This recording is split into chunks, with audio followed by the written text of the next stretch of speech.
Hey everyone, popping on before the podcast once again to let you know of our sponsor. We are sponsored by Metal Fab Tokens, metalfabtokens.com. I will include the link in the description, of course, but these are what they have for sale, these metal Lorcana tokens. I've been seeing a lot of people with these, not these specifically, not the metal ones. They've had the acrylic ones, the 3D printed ones. People have been getting them off Etsy. I've actually seen them a lot at game stores. So, I mean, it seems like there's an appetite for it. If you're interested in it, I would highly recommend the metal ones. They're really high quality. They'll probably last you forever. And honestly, Brandon is just a great guy. I've known him for a long time. He sponsors a team in Flesh and Blood. You know, he's helping us out in Lorcana now. And of course, Podcana is working with Brandon directly for all of our merchandise. So this includes dice, t-shirts, play mats, literally everything. So check them out. Check them out and let them know you came from the podcast, metalfabtokens.com, link in the description. This week's episode, we have Speci on. Speci is a legend in the community at this point. Big streamer. We had him on the podcast, I think, a few times already. I remember we had him on before he started streaming, and now he's kind of blown up. He's got a huge YouTube channel as well, known as a great deck builder, and also took down a store championship, I believe, this past weekend. So Moyen, I, and Speci took them down, and Kawa got a few stitches. So we're going to be breaking down our takeaways from the weekend with the set championships and how we won our events and our tips going into next week. So how you can win your event. Anyway, let me know what you think of the episode. And I mean, we've been doing guests for a bit, so I want to get a little pulse from all of you. We've had guests on the past 2 weeks. 4 people is a lot on a podcast, in my opinion.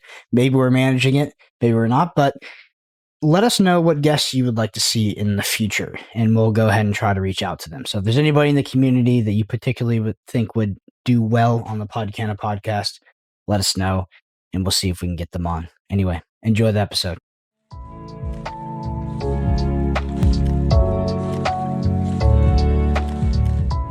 Hello, everybody, and welcome back to Podcana episode 49. This week, we're joined by Speci. Speci's been on the podcast before. If you've been listening, you've heard our previous episodes with him. Speci, how are you doing? How was your set championships? How's streaming been going? How has YouTube been going? Catch us up. Hi, good. Loving Lorcana. Set 4 reveals coming thick and fast. I did manage to win my set championships on Sunday, which is very relieving because I did get knocked out by a granddad on Saturday.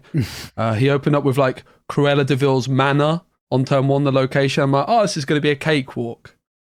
It wasn't. Nope. It wasn't that red-green deck, was it, Speci? Like that? No, it was actually green steel, but just without any expensive cards. Wow. I don't think he knew that there was an option to challenge. He didn't need to. He just quested, and he beat me. Yeah, that gives me flashbacks to set 1. I had similar things happen. I won 2 set championships, and I went undefeated in both back to back. But then I also played 2 more events, and I won 2 in both of those because I ran into like turbo green steel with like Bucky, and I was like, bro, why are you playing this list? So I got absolutely farmed by some of the more greedy green steel lists as Ruby Amethyst, but ultimately I was able to take 2 down. I played RA for all of them. Wish I could have played blue red. I think that's the best deck in the format, but only had access to Ruby Amethyst. And yeah, the metagames that I ran into on the days that I won were a lot of mirrors, a lot of blue red, and then I had to, in one of the finals, I had to beat purple green, which was pretty tough because it was also against a good player, but I ended up kind of eking it out. Kyle, how about you? First set championships, I came second, and it was actually really nice because I faced off against one of my best friends, Keen, in the finals, who I traveled to Poland with. So we both did make it to day 2 of Poznan, but we made it to the finals of the set championship. So once we kind of got there, we didn't really matter who won. Like, that was kind of our victory already, which is pretty cool. I got absolutely rinsed in the finals. Like, I had the worst hand imaginable, but it was fine because I got there. But I played Amethyst Steel, which was pretty interesting. It's a deck that we will be covering on the it's probably going to be out by the time this podcast. So, but it's interesting because we didn't have it on our tier list in the previous week. But it was an interesting list. If you guys haven't checked out the deck tech, be sure to do that. And also, my second one on Sunday, I made top 8, and I lost to Ruby Amethyst in game 3. I was on 19 lore, needed a GOAT top deck. Super grindy games, but like those are the games that like I like. I'd rather lose in matches like that than get absolutely steamrolled. Like, honestly. Yeah, versus the 90 degrees, just turn right. Moyen, how about you? I won 2 32-player events. I didn't drop a single set. I tied once. So I went first seed both times, so I had the 3% advantage in the entire top cut, because the way our events did it was where seeding mattered. So that was great. And also, I'm very happy it went that well, because I won't be able to play any more set championships this week. So I'm happy to get that out of the way. Yeah. Wait, I have a question. You drew? Yeah, but I would have won next turn. It was not an ID. Okay. Unintentional draw. If you say so, Actually- that's what they all say. In both tournaments, my round 5 opponents wanted to ID because they were not safe yet, and I was already safe. I didn't take the ID both times. I beat them, and they both of them still made it. So I think they were safe beforehand as well, but they still wanted that high. Yeah. But I really wanted to play and also play for the first seed. Yeah. Yeah. Makes sense. IDing out of the first seed is like insane to me. So I honestly almost drew more games than I actually played, because I was going undefeated like every time, and I could just sit at the top table in my ID. And the reason I could do that is because seeding did not matter at my tournaments, which is an insane concept to me. Because there is no downside to IDing. IDing is just objectively correct, especially if you're undefeated. And it's a really dumb system, and it's not fun. I think it's fun, because for me, the optimal tournament experience is probably playing the least amount of games and having the most amount of prizes. But for people that are showing up for their first tournament, I can't imagine a worse system, because what happens is in a 5-round, 6-round tournament, you get to round 3, round 4, and there's just a bunch of nerds sitting at the top tables doing math, figuring out how they're locked for top 8 already, and nobody else can compete to get in. It's an absolutely terrible system. That being said, we have a question about it. And yeah, my thoughts on the subject are, I don't think it should be banned. I think that the system should potentially be reworked so it's not so, it's not so favorable. And you can do that, in my opinion, with just seeding. IDs are possible, but they're a low EV play because you lose the die roll, and the die roll is very, very important. But I took 3 IDs in 2 tournaments. Yeah, for my events, it was 5 rounds of Swiss, and pretty much once you 3-0 your first games, then you just double ID. You're pretty much not always, because it depends if the lower people win the games, but you're pretty much guaranteed to at least get either the 3rd or 4th place slot. And if you get that slot going into top 8 to try and secure a stitch, it's actually pretty good, because the match that you want to win is to get the stitch, and if you're going first in that match, it's pretty good. Do y'all want to hear a nightmare scenario? Actually, this is also in regards to IDs, but I just want to tell everybody, you should be careful if anybody's telling you to ID or do this, because this is how the top 8 is going to work out. And here's an example of that not working out. There's a player what's that? I was going to say, is this the Fab example you gave us? No. This is a Lorcana example that happened this weekend. So these 2 players, they get into their winning in to go to top 8. And they realize that if they ID, one can't make it in. But they think that one of them is locked, or at least the person who's pitching this thinks that the person that's locked is playing against him, asks him to concede him in the top 8, tells him he's locked. That's also legal, right? No, I think that's legal. You can't bribe them, but you can ask. I'm pretty sure you can ask for a concession. No, I think you cannot ask for a concession. Well, whatever. It happened. Let's get to the point of the story. They do that.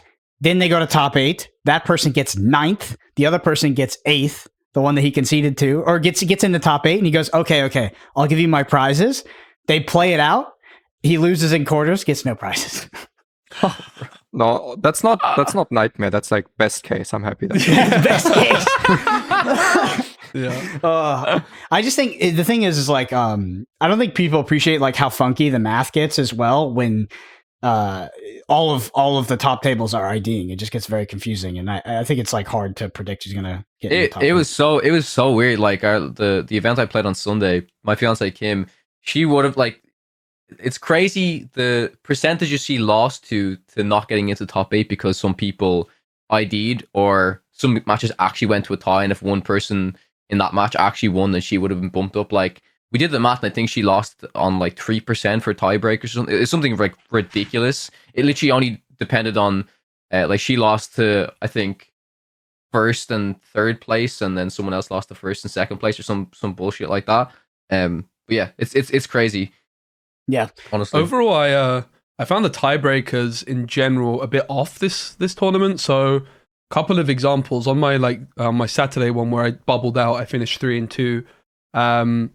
I won, I think, all of my games 2-0, and the 2 games I lost was 2-1. I think actually one of my wins was a 2-1, but that didn't actually have any impact on the standings, which feels odd when you consider the best of 2 format putting so much onus on that 2-0 win. And then kind of to a similar point on the Sunday, I won my first game 2-0, and then I got paired down somehow in the next round. And the person I queued into, she lost her first game 0-2. She had like a very, homebrew built deck, but like I don't understand how if I'm going 2-0, I'm getting paired against someone that went 0-2. Like obviously someone had to get paired down, but clearly there's something with the tiebreakers that's not putting, in my opinion, enough onus on that 2-0, 2-1, because that should be, to me at least, in like a 5-round Swiss, way more important than opponent's win percentage. But I don't know, maybe there also becomes an issue there with people intentionally conceding, right? Like if you're far behind, you just concede 2-0 so one person makes it. Maybe that's why it's not part of it.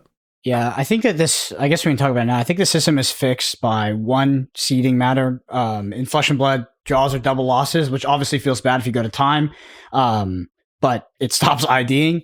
And also the 2-game format, right? So the one that we have upcoming at Atlanta, Lille, things like that. The one thing about the 2-game format is, from what I understand, like the entire concept of best of 3 is a sort of variance mitigator. Because if you look at like the matchup, like I know Moyne and I have talked about this, but we think that Lorcana is a relatively high variance game despite the results. So if you look at your matchup into someone who's brand new, sort of on like a deck that they've never played before, you could say there's like let's say high 20 to 30% fail rate of your deck versus their deck.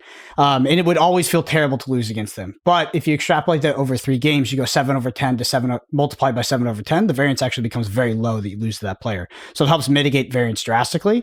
And in the 2-game format, you don't necessarily have that. And you're heavily incentivized to go 2-0 because you get the extra point. So I wonder if it's actually going to be a worse system for competitive players. I don't know. I'm just totally unsure about that system and its efficacy at that point. What I will say, and I want to get y'all's takes on this, is that best of 3 Lorcana in 15 minutes is fucking miserable. I thought more about the clock than any single game action the entire weekend. Every single tournament, more about the clock. I was playing Ruby Amethyst. I know, Speci, you're playing a faster deck. Yeah, I'm playing Merfolk. I'm usually looking at the clock like I've got time to go for a little walk. Yeah, go get a coffee. It was brutal for me. It was absolutely brutal. I had to watch that clock more than anything else because I mean most of my matches, like a game through is absolutely hopeless. Absolutely hopeless. So it was tough. Any experience from you, Kalwa or Moyen? In the first day I did, because I faced a lot of Ruby Amethyst and those games went really, really long. I did tie one of my games. And what's crazy is like if I had maybe 3 or 4 minutes more, I would have finished the game. But yeah, finishing 50 minutes was tough.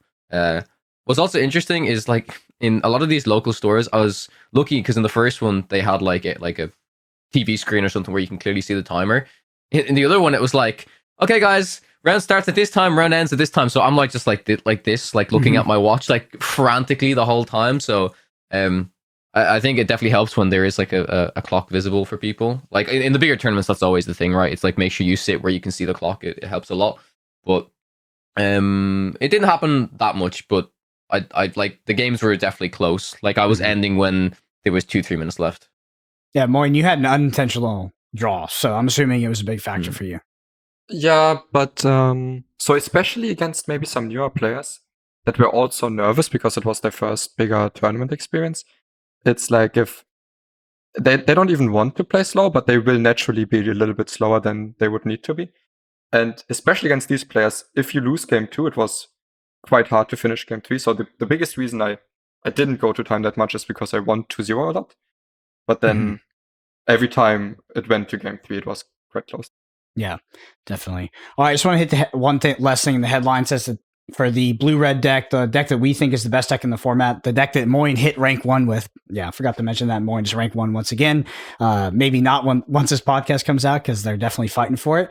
There is a deck tech for that list on YouTube, so check that out. And that's a list that I'll be playing in next week's set championships. I could change only because there might be a green steel infestation in my local area. So that's the only thing that would swap me over. I just want to, before we head into the Spoiled Ink section, I want to mention that I did watch a tier list metagame video from Speci here on my drive over to my first one. Put my Ruby Amethyst deck in C tier, which I very much agree with. I just want to get your thoughts, sort of post actually playing the event on the weekend.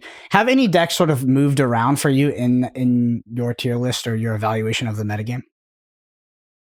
I don't know. I think like what's interesting to me is obviously I'm used to playing online, and like you do just see like a bit of a difference in a local meta, right? So for example, on the Saturday I played Emerald Steel when I got knocked out, and then on the Sunday I played purple Emerald steel, purple, purple right? Yeah. green. So I don't know really. I think like just having Emerald Steel being a bit high rolly maybe felt a bit off for me on the Saturday when I lost. Like I queued into someone playing. It's actually a chat member of mine. I'm pretty sure bro came like, he's like, no, I'm showing up to his local store, and he came like the local gym leader boss, sent me home packing with Morph, Tinkerbell, Beast, grab swords. My merfolk didn't stand a blooming chance. So I think it's interesting that like in a local setting, something like a Ruby Amethyst deck, if you're, a very, very good player, is going to be much more likely to win you events than, for example, like a 2,000 person challenge event. I'd be very surprised if Ruby Amethyst was able to come out on top in that, for example. So I think playing something a bit safer rather than Emerald Steel, which is quite a high rolly deck, like you find your Merfolk on turn 1, blah, blah, blah, find your Storm Rage on with your Ursula, that kind of thing. So I think maybe just playing something a bit more middle of the range, what I like to call wet noodle, almost like a Ruby Amethyst deck. I think it's a bit of a wet noodle deck in terms of like the very toughest matchups against the best players, but I think against like your average Joe, it's going to be more than good enough. Yeah, consistently good, right? I want to touch on that as well and say that I think just bringing a really good, consistent like tempo deck, like the solid min package, if you just know how to do that type of thing, and you pair it with a decent color. In my case, it was steel, but obviously, yeah, I do think it's really good to bring like a consistent deck, kind of like a tempo mid range package. That has like just like the Amethyst Mim Merlin type of thing that's included within Ruby Amethyst, and also Amethyst Steel that I played, because when you bring a consistent deck like that into a local metagame where maybe people have played the deck but they're not like as experienced on it as you, then ultimately you just kind of come out on top. I do agree with Speci, like when you come to the more higher tier events, I don't know if those types of decks are going to be the ones that necessarily get you there. And there's so many factors, right? It's the format for this is different compared to the challenges and stuff like that. But I think for this specific thing, for set championships, like decks like Ruby Amethyst are just solid because you know how to play the deck. You'll probably do quite well. Yeah, that's an interesting concept. That also extends to sometimes like cards in a deck. People talk about like not playing high risk cards because they feel like they can play lower powered cards to like outplay their opponent, and they don't want to take risks. For instance, there was a card in Flesh and Blood. You play the card, it would draw a card, but if it would check both graveyards at the time, and if there was another copy of that card in a graveyard, you would draw 2. So you can only have one of them in your deck. The idea is if your opponent played it, they would draw 2. And some people wouldn't put it in their deck because they felt like, okay, if I draw this card, it gets me advantage. I play this card, I get an advantage. But if I play this card and get that advantage, then my opponent plays this card, I lose the game. And I will not lose the game if that swing doesn't happen. And the theory behind, like the theory against that, and the theory that I believe in, is that if you don't put the best cards in your deck, or in this case, if you don't play the best decks, are you really the best player? And I do think there is like a non-zero aspect of it. The reason why I pick Ruby Amethyst is not because I feel like I can outplay people with it in any particular way. The reason why I'm okay playing Ruby Amethyst is because it's super consistent. And like that is the bonus for me with that deck. Nevertheless, if I could, I would have played Blue Red. I think it is just a way more unfair deck than Ruby Amethyst. Moin, you were saying something before I started talking. Yeah, it's very, very interesting because I do think Red Blue is the best deck. I thought it a week ago, and yes, I didn't play it because I didn't have the cards. But at the same time, after playing these tournaments, I think if I play Ruby Amethyst at these events, I think it's very unlikely I don't top 4. Mm-hmm. Just because the deck will do what it does very consistently, and against the level of field at these events, I do think that is totally enough if you're playing to the best of your ability. I think if you're playing extremely well, that is the best deck because it mitigates the chances of just losing to variants. Mm-hmm. And as long as that doesn't happen, I felt I was doing fine. At the same time, I would have been very, very okay bringing Red Blue 2. I think that deck's also quite consistent and maybe a slightly bit better. But for this specific event, I would say that both Ruby Amethyst and Ruby Sapphire were incredibly good brings for these tournaments. I think Ruby Sapphire is such a risk. Oh yeah, Like, because the aggro. I just know you're going to show up, you sit down, first game of the day, you queue into Lucy, she's 7 years old, she's got 99 puppies in her deck, and you just get absolutely embarrassed and sent home packing. No, I mean, Ruby Sapphire would never lose to 99 puppies. So the idea is like you could lose to like some hyper aggro brew, right? But I still think that Ruby Sapphire can like B prep on turn 4, which is just kind of busted. Like that's true. The thing is like Ruby Sapphire, is it weak to aggro? Yes, but if it has a curve that just absolutely shits on aggro. I think it has like the one jump ahead. Whatever the new card we put in there, the 4 costs, like you can get up to 6-7 ink so quick, and then you can just scar the whole board. And it's like, all right. Now you're sending Lucy home packing. Yeah, I actually in my set champs win on the Sunday, I was very, very happy to queue into 2 Ruby Sapphire players in my semi-final and final, because I was on a Emerald Amethyst discard kind of aggro deck with Maleficent. So I opened up the final, won the die roll. I was top seed, but we had to roll for it anyway. Mm-hmm. But I opened up with 3 merfolks by turn 2, and then turn 3 I hit him with the Prince John. Yeah. The Shinmiri line. Yeah. The Shinmiri line. Yeah.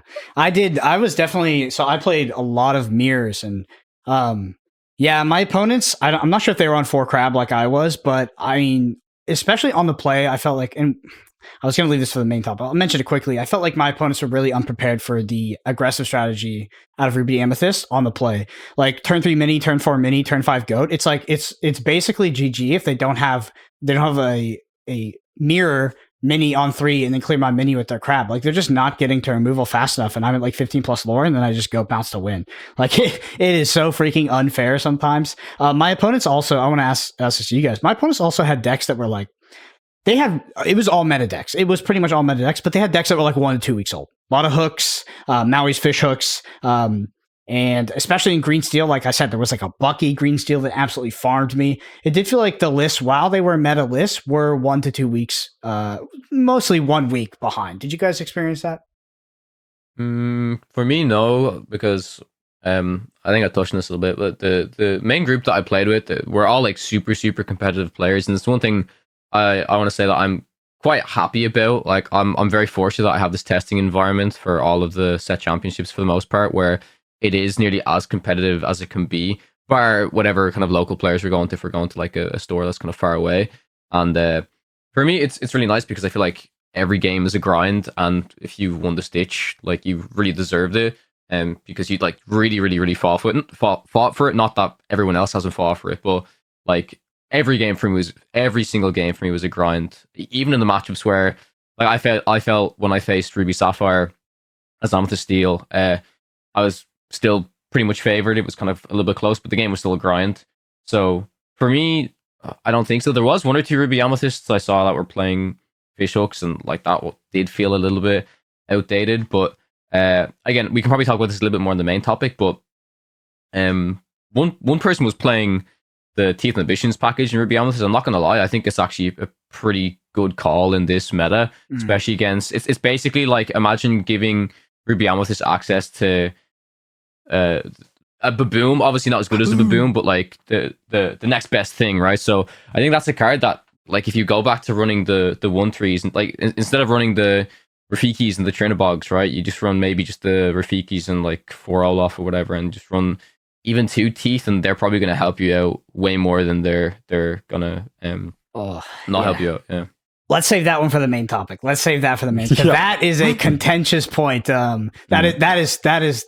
Yeah, we'll talk specifically about Ruby Amethyst because it's there's some debate.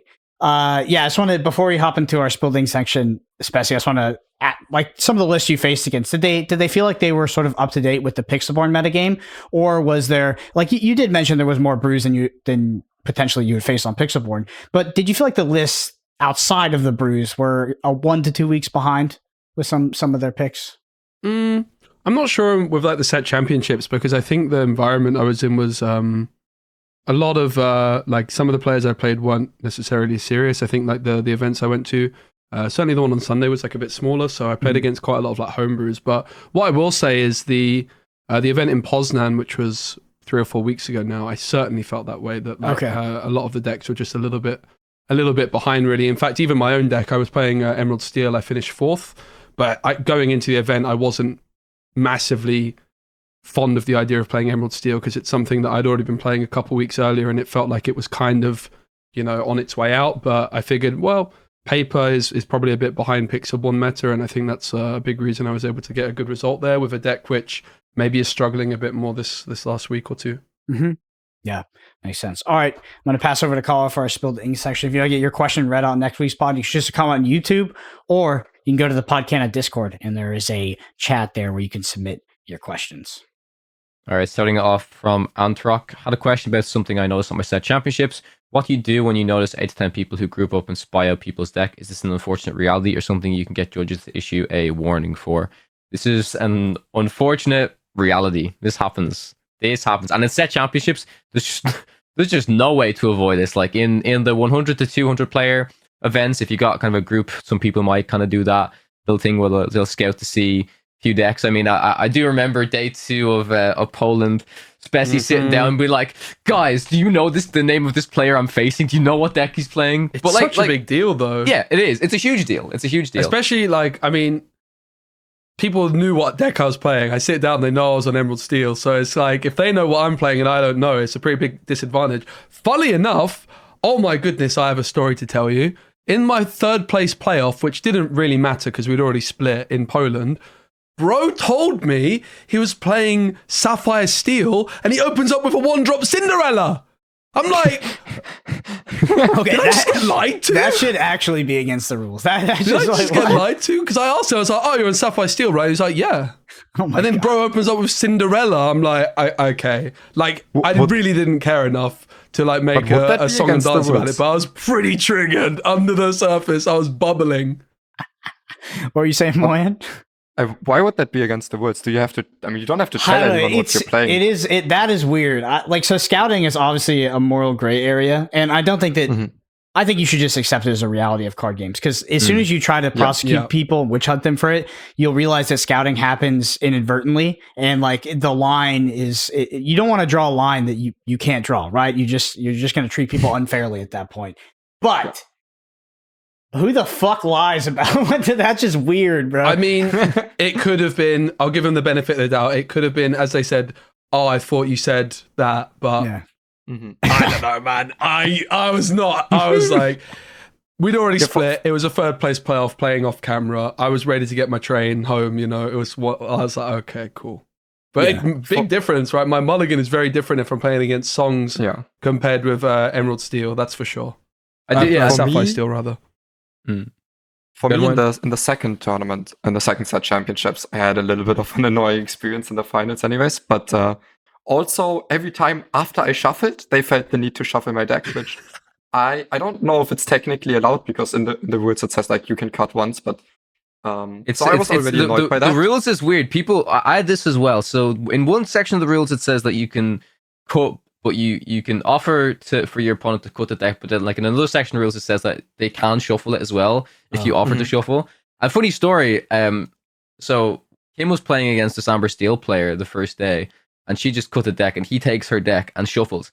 He ripped like 5 of her sleeves from aggressively shuffle. Like I'm not even like aggressively shuffling. She's just like, what the fuck? Now I have to like she had to re-sleeve in that moment after the shuffle, because she's like, you just ripped my sleeve. Like, that's bizarre. So if it isn't allowed, it absolutely should be, because your opponent's form of shuffling is, I don't know, it's highly non-random, right? So if they choose to pile shuffle or they choose to shuffle like this, like you as the opposing player should have the onus to shuffle their deck as well. Like, I mean, it's huge. So like, I mean, so people have even done, so even if you're shuffling like, I mean, I have cards right here. So even if you're shuffling like this, like there's people who have kind of broken it down that if you like pile shuffle, then you shuffle like this, there's like X number of shuffles where you get back to the pile where it's like exactly split. Matters less than Lorcana, but Magic, you can like mana weave and put lands in advantageous places. So you want to be able to shuffle your deck. If you're at a high level pro event, you probably should be doing that. It's just best practice. You don't have to, obviously, but that's super common in Magic, and Magic it's more important as well. I don't know what the ruling is like if you are marking your opponent's cards by shuffling them, because obviously that's weird as well. But shuffling your opponent's deck is normal. It's normal. I also had a bit of drama actually in my set champs on Sunday where I was in a emerald amethyst mirror, and me and the fella, very nice fella, we were like kind of the two outsiders that had kind of come from a bit further away to the locals. And anyway, they seemed like a pretty good player. They beat me round 1, them going first, I won going second. And then game 3, they play their Ursa on turn 2, and they start writing down my hand. I'm like, mate. I was like, very respectful. I was like, mate, like note taking is actually against the rules. So I'm like, I don't want to be a douchebag or anything, but like, would you mind like turning over to like a new sheet of paper? Because I'm not going to call a judge, but like this is actually not allowed. And he's like, oh yeah, it's fine. Don't worry, I won't look at it. I'm like, no, mate, like you need to get a new bit of paper. Like you can't just have that like written down there. It's an unfair advantage. And he's like, oh, okay, mate. Sure, whatever. Anyway, then a couple turns later, after his Ursa, he knows what's coming because he discarded one of my sudden chills, but not both. Yeah. And he knows that he's getting hit with the Ursula, Prince John, sudden chill, wombo combo. And he made me resolve it step by step. Rather than like me playing my sudden chill of Ursa and him discarding 2, me drawing 2, he was like, no, if we're playing by the rules, right, we need to do this properly. And I was like, mate, no need for the sass. Like, we're here to have fun. I've respectfully asked you to just turn over a new sheet of paper. Like, don't get sassy with me, mate. So is he sitting there as well? It was so satisfying. Expecting you to be like, okay, so play trigger, draw, like all this type of thing. Yeah, man. Yeah. But he was nice. He was nice. We made up afterwards. I don't want to like no disrespect to the fella, but it was quite fun to see the Prince John Ursula double discard salt in person. It was very satisfying. Yeah, like Martial champs are super lax. I would say the majority of my opponents were playing with marked cards, which if you don't know, if your sleeves are fucked up, they're pretty much marked. So you should probably not be playing with like 2-month-old sleeves. They were also like, there was people who had cards that were misarranged. So they had them like this. And then I could see cards in the deck that were backwards. And like, obviously that's highly illegal. I didn't call a judge on any of them. I let my opponents know whenever that happens. I'm like, hey, if you're attending any higher level events, don't do that because someone is I actually got told about that this weekend as well, that I had like some cards in upside down and I didn't know that was a thing. Yeah, so I never angle shot like any judges or anything. Like, I just told all my opponents, like, I don't care if you do that, but if you do that at like ATL or any of these events, like someone is going to get you a game loss, and like it's just going to happen. I don't know if you guys know this, but do you know what player has to say that their number of mulligan first? Yeah, the player that goes first. The player that goes first. Almost nobody knows that, and. I was just telling people like, oh, by the way, I have to say first and they were like, oh, it doesn't matter. I was like, no, it fucking matters. Like if you say mull 7, like I very likely might change my mulligan. Yeah. Just keep something consistent. Like there are 7 card, like they're full variants. So it's the same thing that happens if like, say you don't do that for the mull, but then I'm going first and I say pass. Like I ink something and I say pass because I don't have a 1-drop. Then my opponent's going to be like, oh, well, my game plan's changed. Because something as simple as that could literally mean, okay, maybe I can be a bit more aggressive with my opening since they don't have a 1-drop. So that knowledge, even before, like at the mulligan stage, is super, super crucial for sure. I think it's huge. Moyen, you were saying something? Yeah, okay. I think that mulligan barely changes anything. It's hard for me to come up with a situation where I would change my mulligan based on how many cards my opponent mulligans. Because they can still hit even if they like mull 7. But the story I was getting towards earlier, with the final opponent that was aggressively shuffling my cards. After I didn't even pile shuffle, I did like a normal shuffle where I don't think it was necessary to do that. But also, if you can do it in a respectful way where you ask and then while you do it, you clearly look away from the cards. Or the way he did it, where I was like, yeah, he can probably see the cards in my deck while he's shuffling. And then I was like, yeah, can you at least do it in a way where you look away or something? And then he's like, yeah, but you posted your list there yesterday. I know what you're playing. That's pretty funny. Yeah, so that is actually like that's normal. Is like when you shuffle, you look away because it is illegal to to even be accused, like for even there to be a reasonable level of doubt that you're seeing your opponent's cards. That being said, I would think the majority of my opponents shuffled in a way that like just was like they were like displaying their cards to me before the match started, which I would always just remind them like, hey, I can see that. And they're like, no, it doesn't Hey, matter. look, I'm like, look oh. what I'm playing. No, Yeah. it's like, no, it doesn't matter. I was like, I know it doesn't matter here, but I just want to let you know that like the way you do that, it like reveals it. Yeah, that was pretty much the way I operated at set championships was just like, if people were doing things that were like egregiously illegal, I was just like, oh, by the way, don't do that in the future because you're going to meet somebody at a competitive event that's going to get a game win off of you. Like, and that's not ideal. Because I would say actually 100% of people that I told about these kind of rules and stuff, they actually didn't know it was a thing. They didn't know you couldn't put cards in backwards or like that it was a big deal. They didn't know that like who had to mulligan first, like all that kind of stuff. So Yeah. The cards in backwards, it never happened to me in One Piece, but in this game it happens from time to time because when I exert my ink, and then sometimes after that game I like put them in on the instead of like all of them arranged in the same way. Sometimes some of them end up in the wrong way. So I have to be more careful about that. So it just means check after the game, right? That everything's in the correct after orientation. each game in the best of 3, you have to check. I would be surprised. Like I just know the ruling in Flesh and Blood because it happens frequently. If you have one card the wrong way in your deck, it's like an immediate game loss. Like it's pretty bad. Jeez. Yeah, That's crazy. Yeah, and I think it's way hard. I agree with you guys. I think it's way harder with the ink because, like, which way do you put your ink? You're putting the card face up, like kind of facing the other way, and then you put it back into your deck and you scoop them all back up. It's pretty confusing. I think also in Lorcana is particularly troublesome, like where the ink is on the board and like where you put your hand. Like sometimes my opponents would like put their hand like in their ink, and I'm like, what?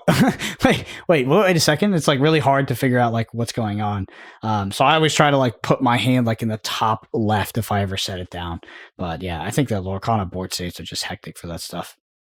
All right, next question is from Swoop Guy. What do you think would be the tipping point for Ruby to become more of a lead color in a deck versus lending its control cards to decks that need it? That's a really interesting question. Card draw. We just need more good cards. Yeah, card draw is a huge one. Yeah, I mean, I can't. I was going to say I can't think of any Ruby cards, Dinner bell cards, but no, don't mention that. The amount of people, bro, in the blue-red deck tech that are like, oh, is there any space for Dinner Bell in this deck? I'm like, bro, Dinner Bell always gets mentioned in my stream as well. What about Dinner Bell? What about not Dinner Bell? Dinner Bell is one of the worst cards I ever printed.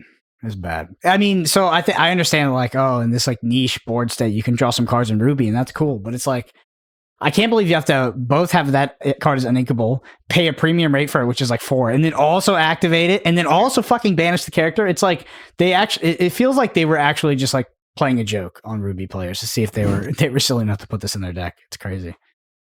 Yeah, card draw is definitely the answer to that question, though, for sure. But I think it's not just card draw. Even if there was not card draw, we just need more good cards. Right now we have like Maui, the good 6-drops, Be Prep, and I guess Mini if you want to be aggressive. Yep. But it's never much more than that. Sometimes the big Maleficent Dragon. Yeah, Medusa Tremaine. I think you got good Ruby cards. I just think a lot of them Mother Gothel's kind of okay, right? When you're playing Amber, like that's one payoff. Queen of Hearts is all right. Also, Shere Khan, we experimented with that card a little bit. Oh, I do like that card. You know, one day. To be fair, like Ruby is already. I mean, from the reveal so far, has some solid. This Milan card obviously looks very impressive, but there's like a goofy rush card that's like a 2/4. The Flynn Rider as well is really, really interesting. Yeah, so. Definitely potential to come. Speaking of spoilers, every time I see another fucking discard spell for Emerald, I die a little bit inside. It's like, please, can you stop? I don't mind it. All right, next one's from Wanderer. I know you guys have some experience with this from playing other games. How do you go about selling high value winner promos? I'll speak about this a little bit at the moment. So I'm probably one of the few people here. I know Moyne sold one of his stitches already, but from the set championships, from the stitch I won, it was actually my first time selling something on eBay, which is an experience. The main reason I did it was I wanted to sell the stitch as fast as possible, and rather than just putting it up on Card Market, which is where I sell most of my cards in Europe, I wanted to open it up to an American audience if anyone wanted to spend ridiculous money on the stitch. It was interesting. I put on a bid for it. I was happy with the amount I got for it in the end, which was $650. Yes, everyone, you can email me. I did say that Stitch was gonna go for $50. But I know, like personally now, I don't think I'll ever use eBay again unless it's like a crazy valuable card. Only because I found out that they take a pretty large percentage. Like there's a lot of fees with eBay. So when it said it sold for a certain amount, I was like, oh, I'm getting this much money. And then it tells me no, you're actually getting a smaller amount of money. But how do you go about doing it? Platforms like Card Market for me have been the best so far, and I'm also lucky that a lot of players in my locals are. A few of them are big collectors, so especially like the enchanted cards and stuff like that. But I don't think you're gonna have too much trouble trying to get rid of your promo cards if you get them in Atlanta or Leo. Like I don't want to recommend this because you can easily get scammed, but like there are some people on like Facebook groups and stuff that will buy them, but be very, very, very cautious because people will try and scam you for different things. So my best advice would be just probably sell either to people locally that you can trust, that at your locals you know they're trustworthy, or just sell on platforms like TCG Player and Card Market. What about you, Brendan? I have some actual. So always make them sign. So when you ship it to them, require a signature. If they sign for it, from what I understand, they can't refund you, or they can't like scam you. They can't like bank charge you back. They can't PayPal charge you back. They can't eBay charge you back. Pack it the correct way so it doesn't get damaged. And for me, to avoid fees from both the platform but also the government potentially, depending where you live, you can sell on like Facebook as well. Facebook, Discord. Be careful with those because that's where the scammers usually are. But often for me, like the best case scenario is someone knows me or they know of me well enough to be comfortable doing something like a bank wire, and they do a direct bank wire for the card because there's a lot less fees with that. And I'm not going to go into like fees because, but yeah, you don't necessarily have to pay a lot of fees with that. And that's the most ideal for me. That's a outlier scenario. But other than that, I'm selling on eBay or I'm selling on Discord. But the one thing is just always make them sign. Always make it when the package arrives, they have to sign to get it. That's the advice. For me, I have, I'm still sitting on lots of cards that I want to be selling. And I've just never shipped my cards. But if I'm just trying to, over mid, long term, get connections to collectors from that you meet at events, and then they will trust you. You can trust them if you do multiple sales with them, and then that's always something to fall back on where you can sell without any extra fees. For sure. I never sold a card yet. Maybe one day. I'm gunning for the 4 stitches still. So Nice. might get them framed, although it's unlikely seeing as I got knocked out on the Saturday. I'll get the 2 this weekend, but I'm going to try. Yeah. All right, next one's from Rye Guy. From a design element, what does this game do better than other TCGs you've played? What elements do you wish other TCGs would adopt, if any? Or are you okay with every TCG having its own identity, Pokemon having a prize system, MTG with mana, etc.? This is an interesting question because I was recently talking to someone about... I was just kind of comparing Star Wars and Lorcana, and I was trying to give reasoning to why I'm enjoying Lorcana more than Star Wars. And I was not saying that Star Wars was a bad game by any means. Like, I genuinely love that game. I think it's incredible. It's like system of depth and strategy is like super, super unique. But this person was just kind of, but Star Wars it's just a better game. It's just a better game. I'm like, but like I'm trying to give you reasoning. It's like I feel like a lot of these people, when you try and have these conversations, they're so set in their ways that they don't want to be open to the conversation to try and understand why these games have like their own identities. And I do think that's important, right? I like at the end of the day, a lot of card games will take from other card games. Like Lorcana has a lot of elements from Magic, from Hearthstone, but that's how card games are kind of developed. They take inspiration from other ones and then they make they have like their own unique system. So I do not think it's a bad thing that they have their own identity. What do you guys think? Yeah, I mean, people are dogmatic in what card game they like. Also, pretty much every single card game that's tried to fix Magic has died, so that's relevant. Magic, I think, is a very imperfect game. I think the non-games and the mana, all of that sucks, but it's just a fact. Most of the games that have tried to fix Magic have died. What makes Lorcana cool for me is, I think, honestly, a lot of it's metagame for me. Like, the metagame is constantly evolving. It's a total metagame call for like what is the best deck for that tournament. And we go months and months, and you can argue the entire set where the best deck is constantly evolving, constantly changing, and that has these like cascading effects of switching out like the other tier 1 decks, the other tier 2 decks, and it's very interesting to me for that.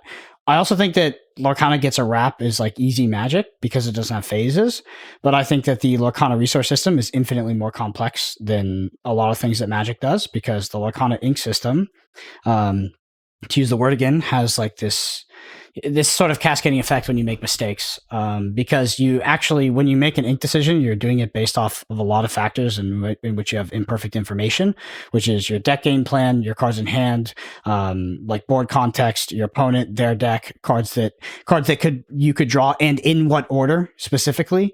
And like every single time you make a mistake there, it cascades into another mistake you make down the line, and it makes it very, very hard. Also, on top of that, players don't get actual negative feedback when they make those mistakes. They just lose the game. They don't know why. It's very, very hard. Mm-hmm.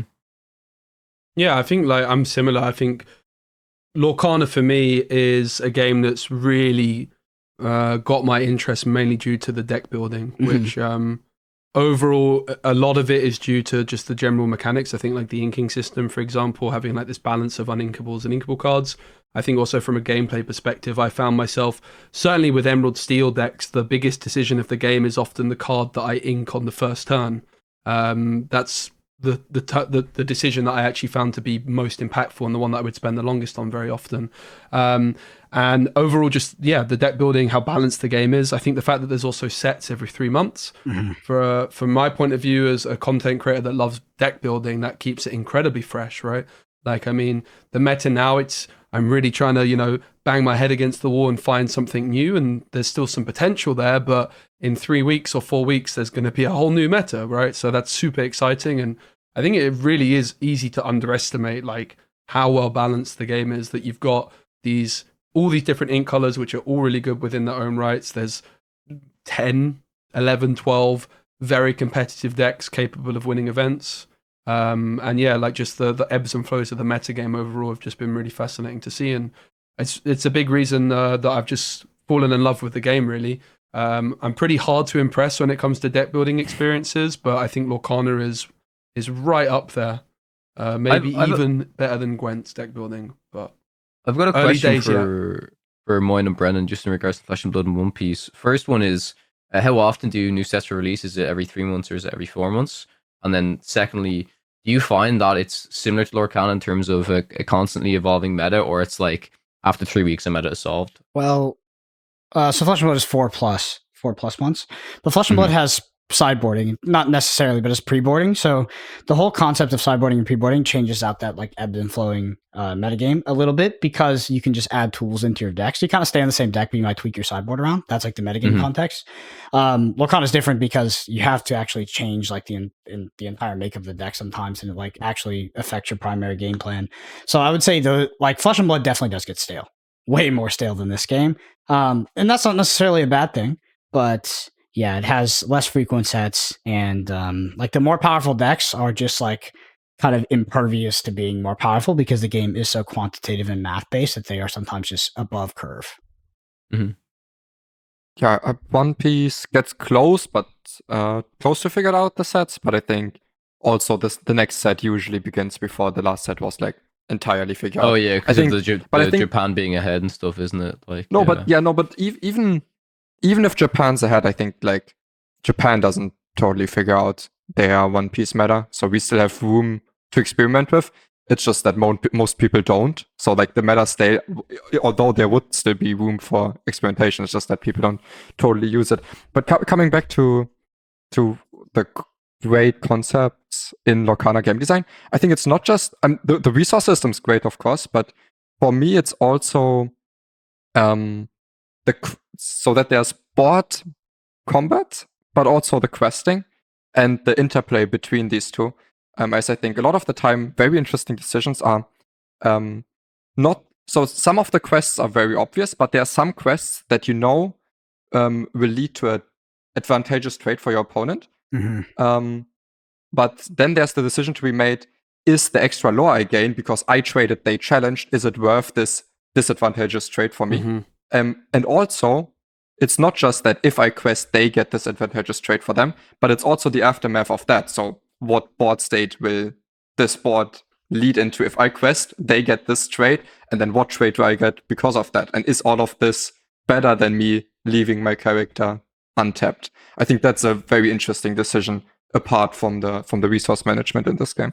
Yeah, and I think also like to that point, even adding into the mix, like one extra dynamic is being able to sing songs as well, right? Rather than quest. I remember in like one of my top 16 games when you were watching, and there was a moment where instead of questing, I sung Sudden Chill or something along those lines. And after the game, you were like, I don't think you should have done this because of that. And I was like, but this is what I was thinking. And it's like that tiny little, like, I completely agree, like that dynamic of questing, challenging, doing nothing, but then also that extra element of singing songs potentially as well, right? Which you're sacrificing instant lore gain, but potentially for tempo.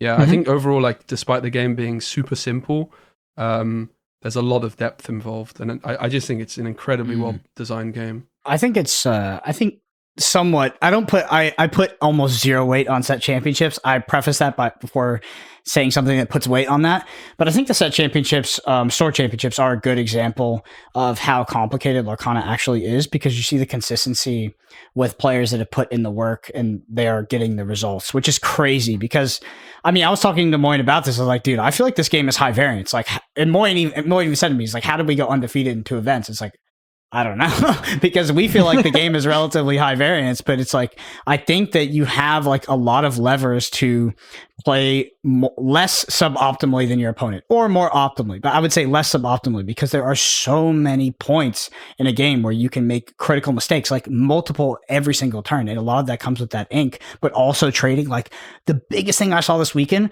was my opponents trading things on board that they didn't have to, where they could have quested, and I was forced to trade because I was not the beatdown in that scenario. The other thing you don't see as well too much is mulligans, right? But the mulligan is often where the game can be won or lost, right? Like, obviously I mentioned before, thinking really hard about what card you're inking on turn 1, but therefore in your mulligan, you also need to be thinking about that, right? Like, what cards am I inking? Is this curve good enough, etc.? So the mulligan phase is also like another very deep aspect of the game, which I think is probably providing a lot of the consistency for good players to perform very well, because they're getting their mulligans more optimally than the average player. Mm-hmm. For example, in my tournament one, I think there was 2 rounds that I won 2-1, where I recognized the mistake my opponent did, that if they don't do this specific mistake, that would have already been enough for them to win the entire best of 3. And that doesn't even take into account all the mistakes that they could have made that I didn't even see because I didn't have the entire information, or that I wouldn't recognize, or the mistakes that they did that maybe didn't change the outcome of the game. But even just based on that, if they didn't do these single mistakes, I would have lost at least 2 rounds. So the impact these mistakes can have is very, very big. For sure. Next one is from Rooster. Question/topic for the podcast. I have a strong desire to play Lorcana at a competitive level, but have some complications with going to play in person at a store. I'm wondering if you could discuss online resources for online Lorcana competitive play. Is there a go-to resource for finding tournaments that are run via webcam games or pixelborn? I prefer to play with physical cards, thus would lean towards finding webcam games. I love playing Lorcana and want to play in a competitive way. I feel I'm a competent player and really want to test my skills against others who are playing to win. I literally can't get enough of this game. Keep up the amazing work on the podcast, and best of luck in your set championships. Well, of course, for Pixelborn, yeah, there's I mean, shout out to Tia. She's crushing it with all of these like bi-weekly tournaments. The 10K was amazing. In terms of webcam tournaments, I'm not too familiar of many of them. I think 20 Law Pro do some, and then some of them. The one thing I'll say, Discord as well, right? Yeah. Mm-hmm. Yeah. So that's definitely worth checking out for competitive discussions. Mm-hmm. Yeah. I think the go-to is the Thea tournament. So if like you're looking to play online, like that's just where people play online at this point. Like that is the online tournament scene. I mean, honestly, at this point, you could probably just Google it. But Thea Beastie on Twitter, or the Pack Discord. Like there's just tournaments every weekend, every other weekend for $5,000 to $10,000, and that's where the good players play. Period. Mm-hmm. I mean, the other thing to mention as well is the new hardcore ladder on Pixelborn. If you can get to the top of that, you're consistently playing against very top players with very good players. Mm-hmm. Yeah, hardcore ladder is great practice. I can't recommend it enough. For me, webcam events, while they are a very good way to bring competition to players that would otherwise maybe not have the time or be unable to attend in-person events, I think at least with my experience from One Piece, it brings the absolute worst out of players if there's lots to win in webcam events. Yeah, people cheat a lot. That can ruin the experience for everyone does sound involved. Horrible, actually. Yeah. It is horrible. It is horrible. It is something you can do if there are no other options available. But it is. I am comfortable saying, and I will defend the position that webcam tournaments are inherently horrible, especially when they're competitive and there's actual things on the line. Next one's from Mark. As someone newer to competitive card games, is it common for card games and meta to become very rock, paper, scissors feeling? Right now, it feels like if I play blue, steel, I get red, blue opponents twice in Swiss, and I just can't win those games.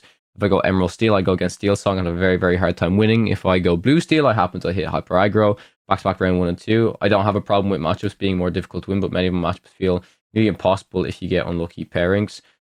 I personally think that a rock, paper, scissors meta is very good, and it just means that you have to try and make the appropriate meta call for the tournament. As Brennan said, like if there is a rock, paper, scissors meta, I think it's quite a healthy meta, honestly. Did I say that? I fucking hate rock, paper, scissors metas.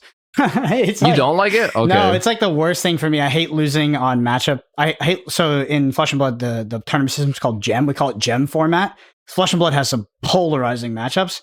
It's like it's part of the reason I'm not going to play the next Pro Tour. Like, it really irritates me. Like, I would rather the matchups be a bit more smooth and you'd be able to make choices in your deck or be able to pick decks that aren't subject to big swings like that. It's like really painful for me. Like a true rock, paper, scissors is like, if you have rock and they have scissors, the scissors literally loses. So there's degrees. So would you call Lorcana right now a rock, paper, scissors meta or no? No, I think that there's points of contention, but I also think that if you want to avoid that, like there are decks that you can play that avoid extremely polarizing matchups. Yeah, I think it's just also like it's natural that and it's important that some decks have bad matchups, right? Otherwise, everyone would just play the most polarizing list. Everyone would play red, blue. And it's important to have that, right? Like you've got your very standard strong decks like Amber Steel Songs and Sapphire Steel, but then you've got this big daddy that kind of keeps them in their lane in red, blue. But then you've got 99 puppies that can crush. Obviously, I'm being facetious with that card, but I think like a rock, paper, scissors meta game is where you've got one very quick deck, one very fast deck, and then one like very middle of the range deck. But it's really not like that. Everything's a lot more balanced, and you see like just the meta game adapting as a result. Like we've seen like Lucky Dime coming into it to kind of help deal with these Ruby Sapphire decks. So like ultimately, if you don't want to have really bad matchups, you just need to play the decks which don't have really bad matchups, which the main one that comes to mind would be Ruby Amethyst. I think Emerald Steel is also in that category, although the Songs matchup is obviously quite tricky. But you can tech for it if you really care about it that much. You can play Fire the Cannons, Babooms and stuff. So I think like ultimately, if you're really getting frustrated at these kinds of bad matchups, you just need to pick a deck which doesn't have really bad matchups, right? Which is Ruby Amethyst. That's fair. Go ahead, mine. I think rock, paper, scissors metas are fine as long as the margins aren't awful. So if like it's a rock, paper, scissors meta, but the good matchups are like 55 to 60, that's fine. But no one wants to see what deck they're facing and already feel like they don't get to play the game and the game's already predetermined. So that would be the bad part of it. But I heavily agree that this meta is much more nuanced than a rock, paper, scissors meta. Of course, most decks have one weakness or one bad matchup, but most of these are pretty winnable still. And there's decks that have like a very even matchup spread. So I think, and also regarding the question, I think it's very common for lots of card game metas and different card games to have rock, paper, scissors metas. And I think this Lorcana meta that we have right now is very far away from that and much more healthy than a lot of metas that I've played in different card games. Yeah. I think also like the start of set 2 Lorcana actually did feel quite rock, or maybe I'm not sure. Around like the end of set 1, set 2, it did feel a little bit more rock, paper, scissorsy, with like some very quick decks, and then the Ruby Amethyst slow control. But I wouldn't say it's close to rock, paper, scissors. I think in the first 2 sets there was times where it was Ruby Amethyst the best deck except against hyper aggro, and then hyper aggro cannot win against Amber Steel. That was it. Yeah. So I think that meta was much more dangerous than the one. And there was also a smaller card pool then as well, right? So For sure. The fact that the card pool is getting bigger and we're seeing more nuanced things is great. I think the metagame is infinitely better than set 2 and set 1 now. Like, so much better. Yeah, I agree. I tried to play some set 1 decks because I had them still sleeved up, and holy shit, it was ass compared to the current. The current gameplay is so much more nuanced, so much more skill testing, like so much more complex. Like the game has gotten so much better. At the same time, most of most card game communities, I would say, the majority, doesn't like a meta where there's one single clear best deck. where they feel like they have to play that or they're at a disadvantage. Me personally, I love those metas. I love just perfecting this one best deck and playing it all the time. I'm completely fine with it. But at the same time, I understand that that's not for everyone. Lots of people feel like, I don't know, they're a better human being if they play a deck no one else is playing. Yeah, we do. That's me. All right, next one's our final questions from Katie. Podcast question coming from Flesh and Blood, where draws are essentially losses. I was very surprised how many people were asking for intentional draws this weekend. I'd love to hear your thoughts / recommendations around intentional draws. I think we touched upon this a lot, but I think we covered it actually at this point. Yeah. They're very advantageous right now with the current system, and if seeding doesn't matter, then like I actually think there's many scenarios where it is just objectively correct to draw. If seeding does matter, it will be a uncommon scenario, but people will do it, likely to like draw their friend or something or their teammate into top 8. I don't know why you would give up seeding. I pretty much never would. But right now, at the store champs, for me, seeding didn't matter. So honestly, if it's a 5-round tournament, I go 3-0. I'm like, there is a non-zero possibility that I can double draw in the top 8, and that's ridiculous.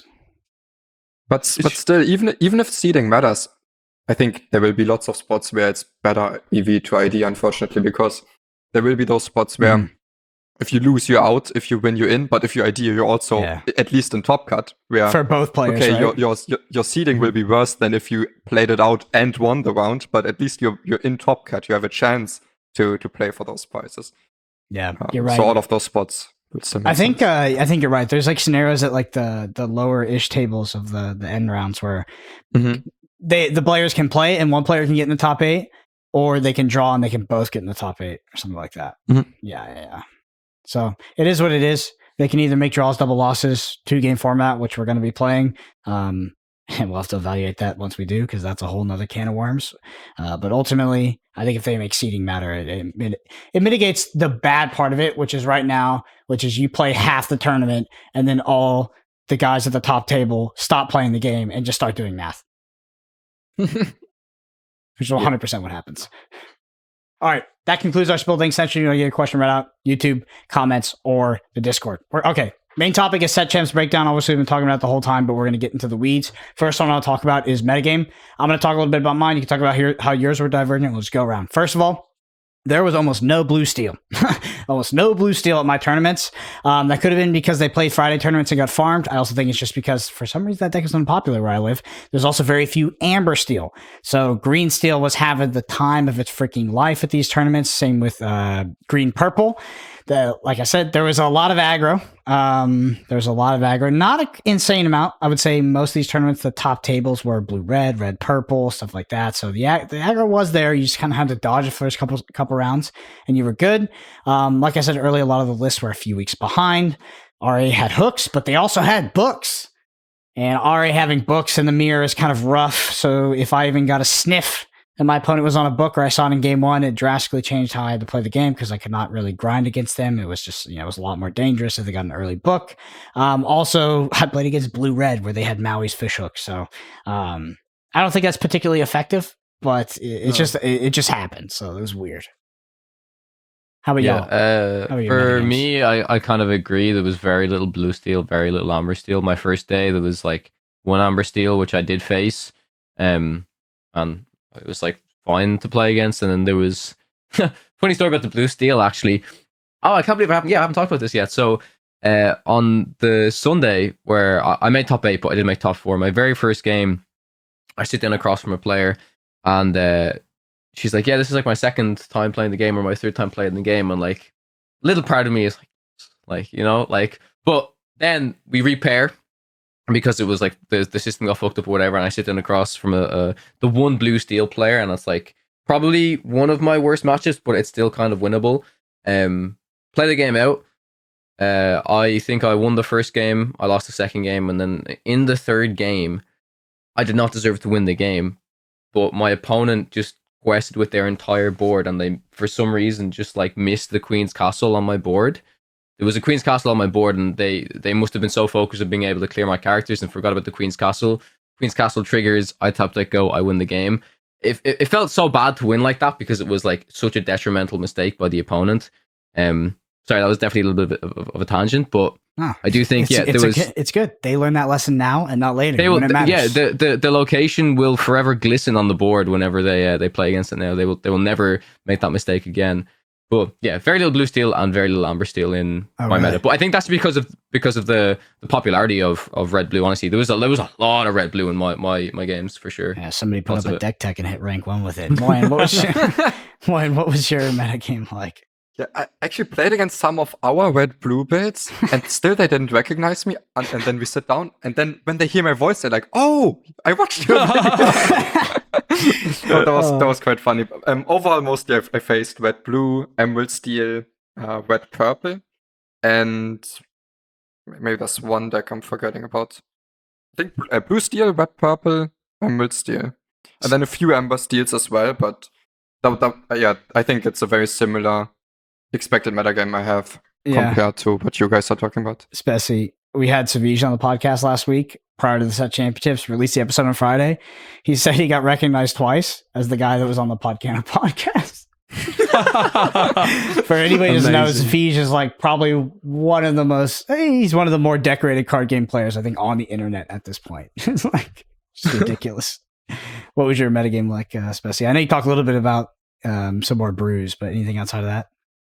Yeah, quite a lot of emerald steel. There was on the first day lots of variety, and then on the Sunday there was a Mufasa player, which I was very terrified of. On my green purple deck, I can't touch the Mother Gothel, and Rapunzel can pop off, but I was able to deny the Rapunzel with some discard. And then, fortunately enough, red blue in the finals for me, which is about as free as it gets when you're playing Maleficents and Merfolks. So pretty smooth. Yep, got lucky. Better lucky than good. All right, deck choice. Go ahead, Moyen. Okay, just, I guess, 2 funny stories from my set champs. Or interesting stories gameplay-wise. One of them was against the Mufasa, where like... Sorry, what? Mufasa? You mean... Against the Bufasa player. Yes. Where I was heavily telegraphing the B prep, and also with the way I was talking, maybe, okay, how much ink do I have? 6? Okay, next one, 7. And then I quest first, and the plan was to go be prepared and then take the trade into the Mufasa, just so I get the quest off in case there's like a Maleficent or something out of the Mufasa. And I didn't necessarily need the trade. And they could have played a Rockstar Stitch, but they were like, no, I actually need the Rockstar Stitch next turn against this be prepared, which I did have, to be fair. But because of that allowed me to, because I already had a cast on the board, to just play like a Fox, clear a little bit, and just enough so that I can be prepared whenever I want, and that will actually win me the game instead of having to be prepared. Then they play the Rockstar Stitch, and I'm still behind. So that was very good. But even more importantly, I think I played against so in the second tournament, I played top 8 against Emerald Steel, top 4 against Emerald Steel, and they were so completely and utterly confused when I didn't want to draw any cards at all. Like, so when suddenly all this greedy Prince John plus discard stuff they were holding didn't matter, because I just windmill slammed all my cards into ink and board, inked all my high value cards, discarded all the expensive cards. And most importantly, I think in game 3 of the top 4 against Emerald Steel, it was some of the times I was actually not sure, should I keep some value? Because I clearly needed more value to get back onto the board. But at the same time, there was a Prince John. I was pretty sure there was more discard stuff in their hand. And if I keep an extra card in hand that also gets discarded, that might lose me the game. But using all of these cards up, I will need to top deck into something to even have a chance. But I felt like that was the better chance. So in that game, I on a targeted discard where I got to choose, I actually discarded my only rabbit. And they were like, oh, did you discard the wrong card? But it was, I think 2 turns later, it enabled me to go to 0 cards just because of that, which made a huge difference. And then later on, when I top decked a rabbit into a fox, I could have just bounced the rabbit back to hand and have 2 cards in hand. And they were so looking forward to discarding these. And instead, I just discarded, like, I bounced back a snake and immediately put it into ink. Yeah. That was a very, very close and very, very fun game. Yeah, you just changed my life, actually. Sorry to interrupt. Go.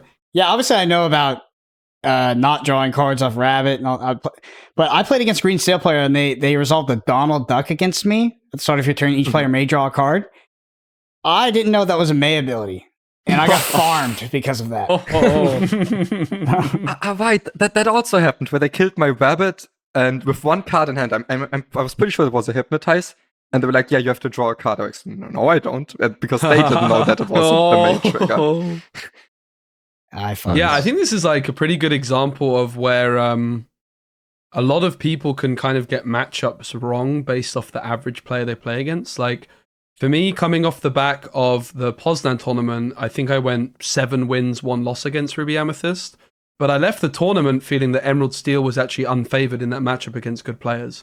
The game that I lost, I got absolutely, completely and utterly wrecked. And all it took was Minnie Mouse on turn 3, Queen's Castle on turn 4. That's really all it took for me to just get completely got. Mm-hmm. It's not, I don't think, even particularly, a high skill line, but with these kinds of decisions where you're able to dump your hand, especially if you've got a Queen's Castle on the board, right? For Emerald Steel against Ruby Amethyst, the worst position really to be is they've got a castle on the board. They have no cards in hand. You've got like this sudden chill, which is you're hoping to draw you cards and it's not. And then at the start of their turn, they draw like 3 cards off Queen's Castle or something, right? That's where Emerald Steel's in a really bad spot. That's exactly where they lose the game, because it's not just the Sun Shield, it's suddenly, and the Prince one, it's also suddenly the Hypnotize is a bad card. Suddenly, the 4 Merfolk, the 4 Flynn Rider, are just questing for 2 once and then dying for 3. Yep. And that's not very good. And every time they do draw these 2, 3, 4 cards off the castle, they can use up all of these cards in a single turn and go to 0 cards every turn again. Yep. Oh, I can't believe I fucking drew off the Donald Duck, bro. Oh my god. I got farmed. Tells Brendan, you have to draw, and Brendan's like, okay. Yeah, I was like, okay. Oh, I discard, you draw 8 cards, okay. I lose. Fuck. Okay. Lesson learned. All right, deck choice. I'm gonna talk about my deck choice, and we'll and just some nuance with that. I chose RA because of card availability. If I don't run back blue-red because I'm scared of aggro decks, which I'm not really scared of aggro decks playing blue-red, but I guess I'm a little bit scared of green-steel. I might run back Ruby Amethyst again.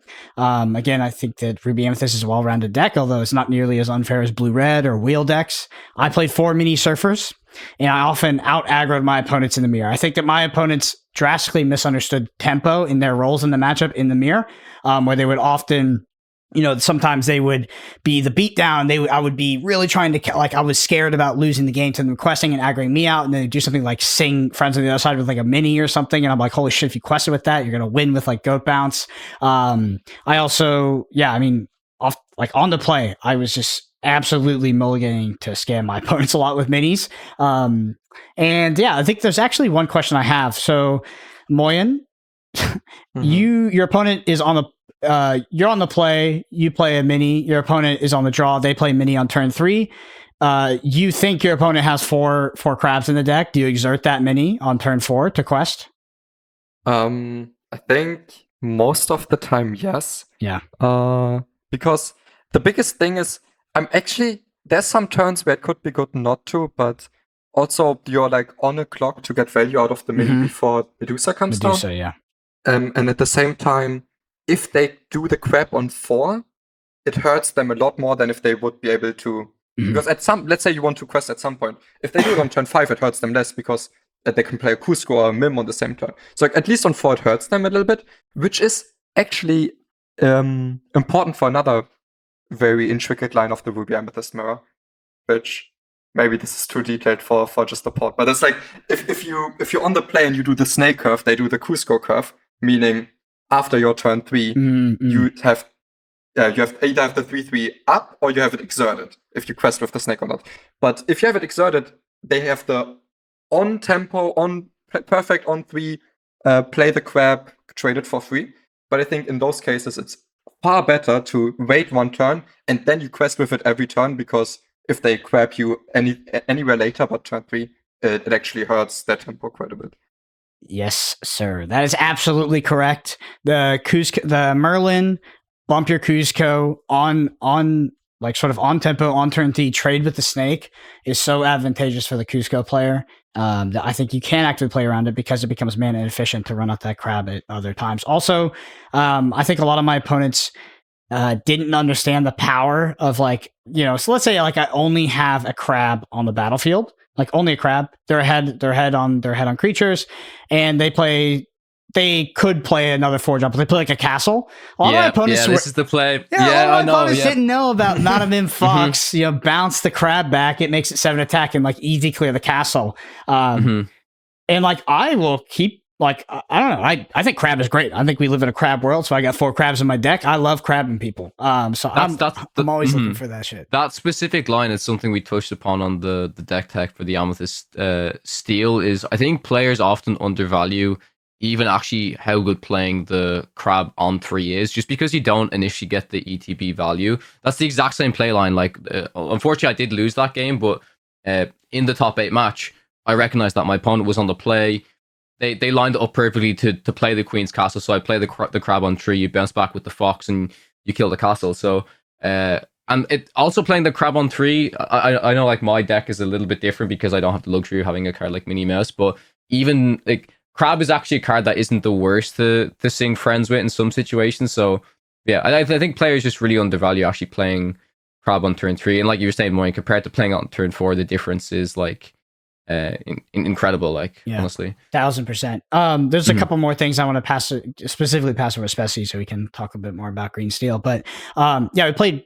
I don't know if I mentioned this. 4 mini surfers. Yeah, 4 mini surfers for me it really overperformed. I really like that card. I like it as 4 of. I went down on Maleficence. There's a mix between Maleficence and minis. I think you wrote this one, but minis better on the play. Maleficence can be a little bit better on the draw. We play 3 B prep, which is low to the ground, or the ultra consistent.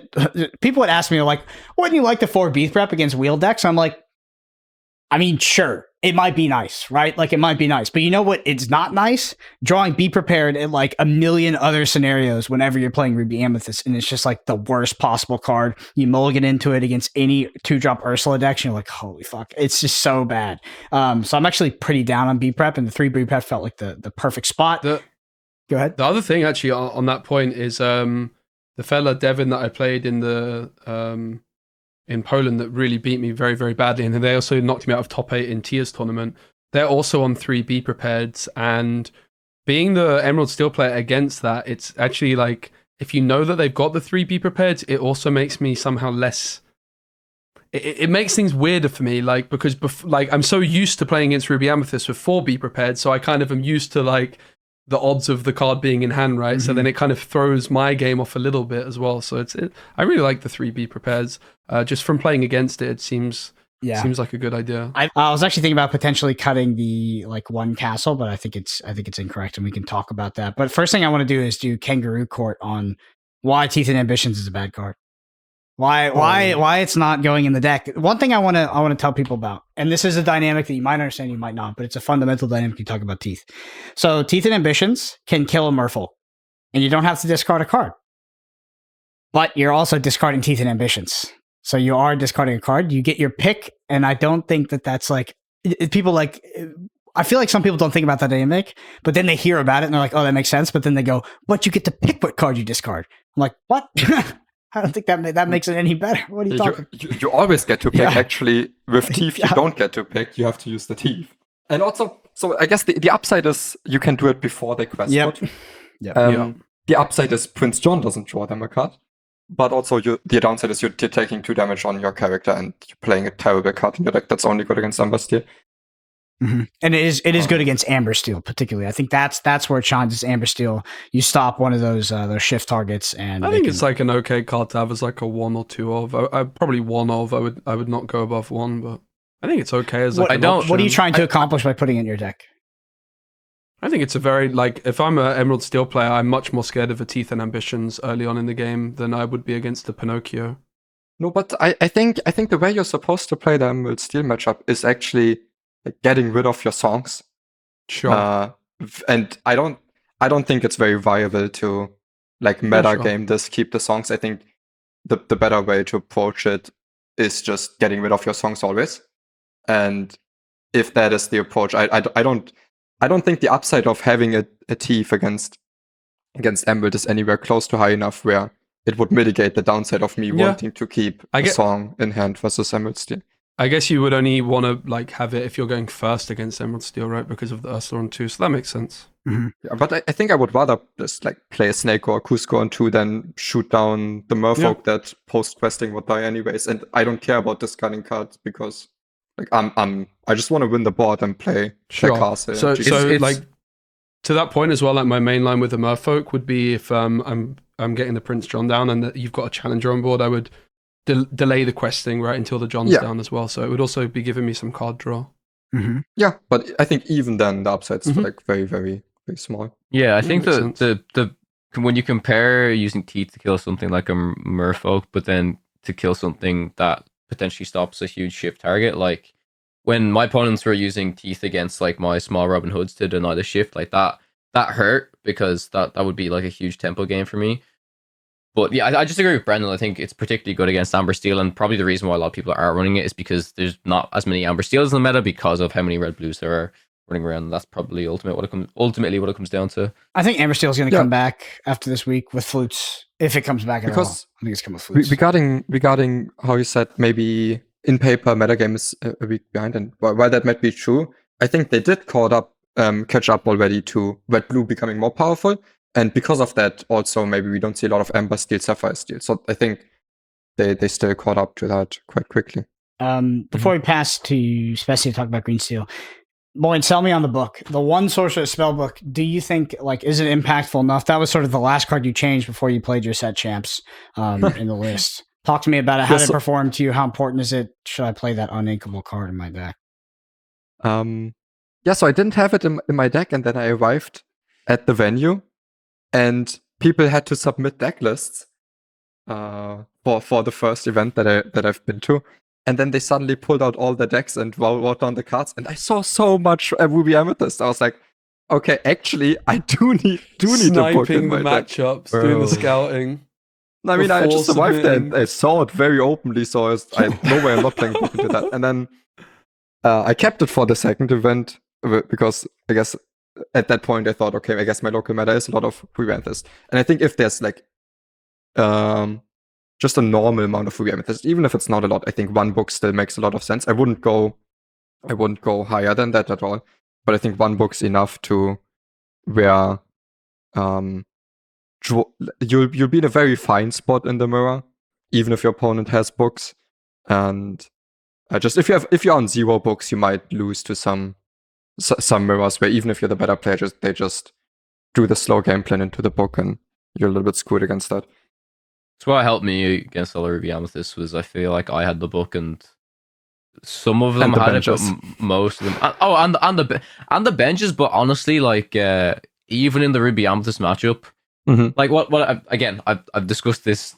Anyone that's watching this podcast have probably watched the deck already, but like the biggest thing I've discussed about the Benja in my list is there's just some matchups where I think it's really important to know there's cards in your deck that are going to be used as ink the most, and Benja was one of those in a lot of matchups. Like against Ruby Amethyst, I kind of felt like no one's really running Fishhook, no one's really running book, and if they're running book, it's a one of. If I get the Benja to kill it, it's nice because I do run 3, but most of the time it's just going to be a card that I ink, and the one spell book in my deck really, really, really helped against the Ruby Amethyst. It won me a good few games against them, honestly, when they didn't have it. So yeah. I think the big reason why Benja still gets inked that much, even when it's an important card against some item, some decks that rely on items, is that the decks that rely on items, except for like Sapphire or Fishborn Quill, they play their items super late. So Ruby Amethyst plays their book maybe turn 8 at the earliest often. Like it's a very, very much a card that comes on late game. Same for Lucky Dime. If you want to Benja that, if you see your Benja early in hand, the cost you can't hold it that long. You can't hold it that long. Might be too much. So the only time you really get to use it is drawing into it mid to late game. Also, like the Benja against the red blue decks is like it's obviously good, but Tamatoa kind of negates it nearly because it's just Tamatoa. That's why we stopped playing Judy Hopps. I actually don't think it's super impactful. So Benja's better because it doesn't draw him a card, but like it's just not that impactful. I feel like the Judy Hopps and like those damage, those sort of item destruction things, they're better against books and flutes. Against blue red, whatever. I think I don't disagree with players maybe having a one of duty in the deck, possibly, 'cause especially if there's a lot of red blue in your local meta, and like, oh, if I kill this dime, it literally like stops them winning the game, and then maybe I can win. Like maybe it's okay.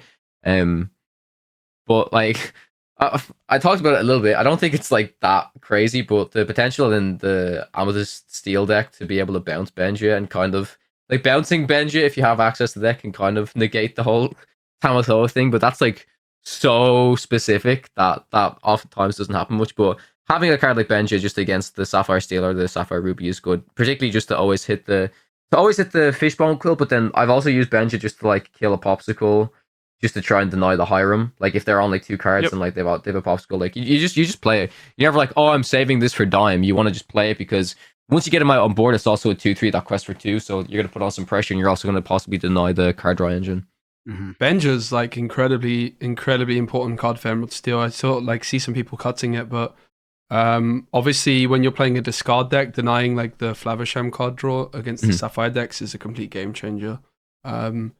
Like we saw in Tia's most recent tournament, I think Emerald Steel lost in the semi-finals to the red blue guy that eventually won, and they were playing Kit Cloud Kicker instead of Benja, and I'm just like, this is why you play Benja. You need to answer the Popsicles, deny the card draw, otherwise the Ruby Sapphire player is just going to have a luxury of inking and keeping their very, very expensive cards like Tremaines and B preps and stuff. So Benja for the Emerald Steel decks is very, very high impact.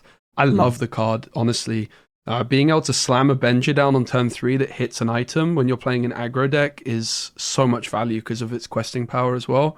But definitely when you're not, you're not quite so bothered about denying the card draw or Flaversham outside of discard, I can definitely see it being less impactful. Yeah, and you also ink it, like I said, you just ink it in certain matches where you know it's not going to be as impactful, so it's fine. Yeah. There's also like a reason I like to run 4 Benjas in Emerald Steel, for example, is because of that thing that you guys have mentioned. It can be a really good top deck later on in the game. It's never really a bad card to play on the board. If you've got like 6 ink, you're quite happy to play Benja and another card because it's questing for 2. So it's a card I'm a huge fan of in general. Well, Speci, I want you to sell us on your deck pick for the weekend. I mean, you can pick either one, whether Emerald Steel or Emerald Amethyst. Well, I've just come off the back of a stream where all I did was lose. So I don't even know what I want to play this weekend. Are you considering blue red at all? Or you seem definitely not. Okay, you seem like you're archetypically prone towards aggressive decks. Yes, but also I want to play a deck that other people aren't playing. That's very important to me. Okay. I have the most fun when I am playing something I've just thrown together myself, and people don't know what's coming. So this weekend I had like the Maleficence, the Prince John, Ursula discarding green with purple. I still think the deck's got a lot of potential, but I'm looking at Cower's deck here with like the Robin Hood Pinocchio stuff. You should try. I think definitely you should give it a spin. You should, but like honestly, like I've had a lot of fun playing my deck, but one of my friends brought Jafar on Sunday, and yeah, he rinsed everyone. It was kind of crazy. It was Jafar, really close against me as well.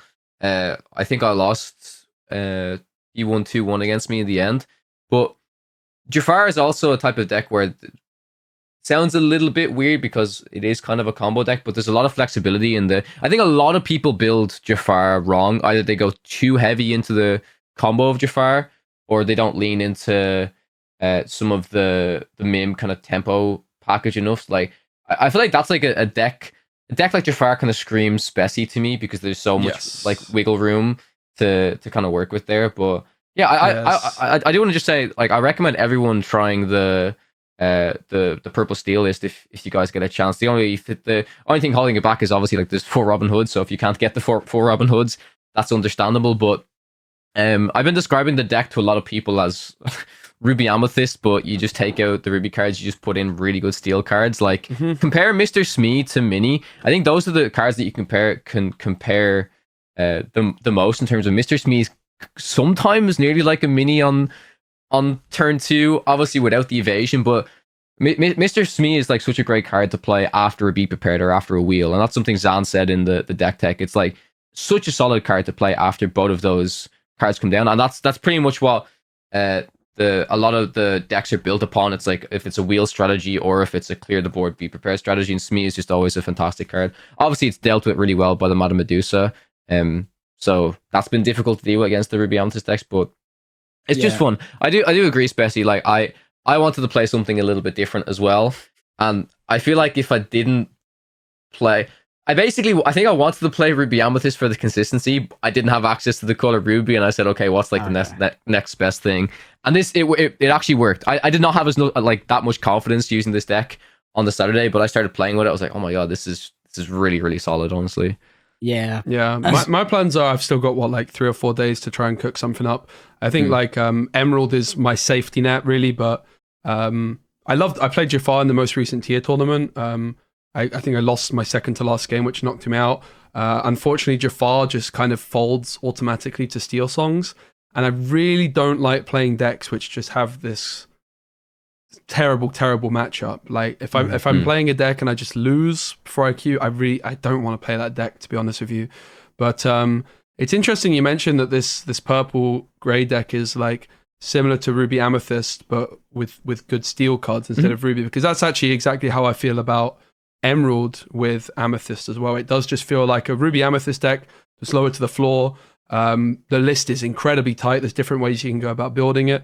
I think my biggest problem maybe at the moment in the last day or two that I've been playing the Emerald Amethyst deck is how much a Ursula can completely kill my deck off. Like if I'm not singing with Ursula on turn 3, the deck kind of falls to pieces, and so many players are teched against Ursula right now with cards like Zeus, Pinocchios, these kinds of things. So maybe something like a Steel Amethyst could be a little bit more resilient. I do just generally like the concept of playing like Pinocchio into Robin Hood to clear the board while gaining lore.